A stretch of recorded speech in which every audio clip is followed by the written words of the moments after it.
enfants, moi c'est Manon, je suis la petite sœur de la maîtresse Fanny et aujourd'hui je vais vous lire ce livre. Il m'a été offert par Fanny il n'y a pas très longtemps quand mon petit garçon est né parce qu'il s'appelle Pablo.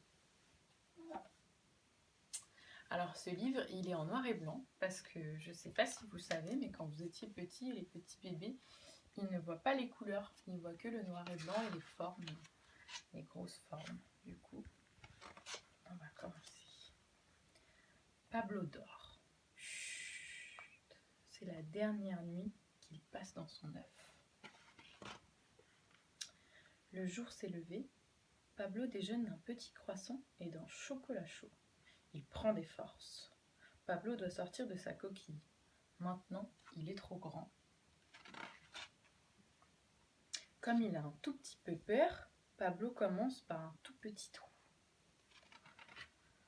Un tout petit trou suivi d'un deuxième petit trou. Il regarde à gauche, il regarde à droite, il regarde en haut, il regarde en bas. Pablo ne veut pas perdre une miette du monde qui l'entoure. Comme il aimerait bien l'entendre, Pablo perce un troisième petit trou. Un troisième petit trou, suivi d'un quatrième petit trou. Il écoute la mouche qui fait zzz, les corbeaux qui font quoi, quoi, et le vent qui fait. Pablo ne veut pas perdre une seule note du monde qui l'accueille. Comme il aimerait bien en respirer les parfums, Pablo perce un cinquième petit trou pour y passer son bec. Il découvre l'odeur de la terre et le parfum des fleurs.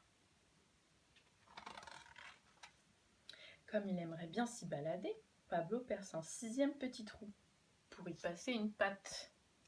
Un sixième petit trou suivi d'un septième petit trou. Il avance, il recule, il va à gauche, il va à droite. Pablo veut découvrir le vaste monde, bien campé sur ses deux pattes. Comme il aimerait bien voler, Pablo perce un huitième petit trou pour y passer une aile. Un huitième petit trou suivi d'un neuvième petit trou. Pablo s'envole, Pablo vole, il n'a plus peur. Il ne lui reste plus qu'à se débarrasser de sa coquille. Il en a quand même gardé un petit bout pour les jours où il pleut.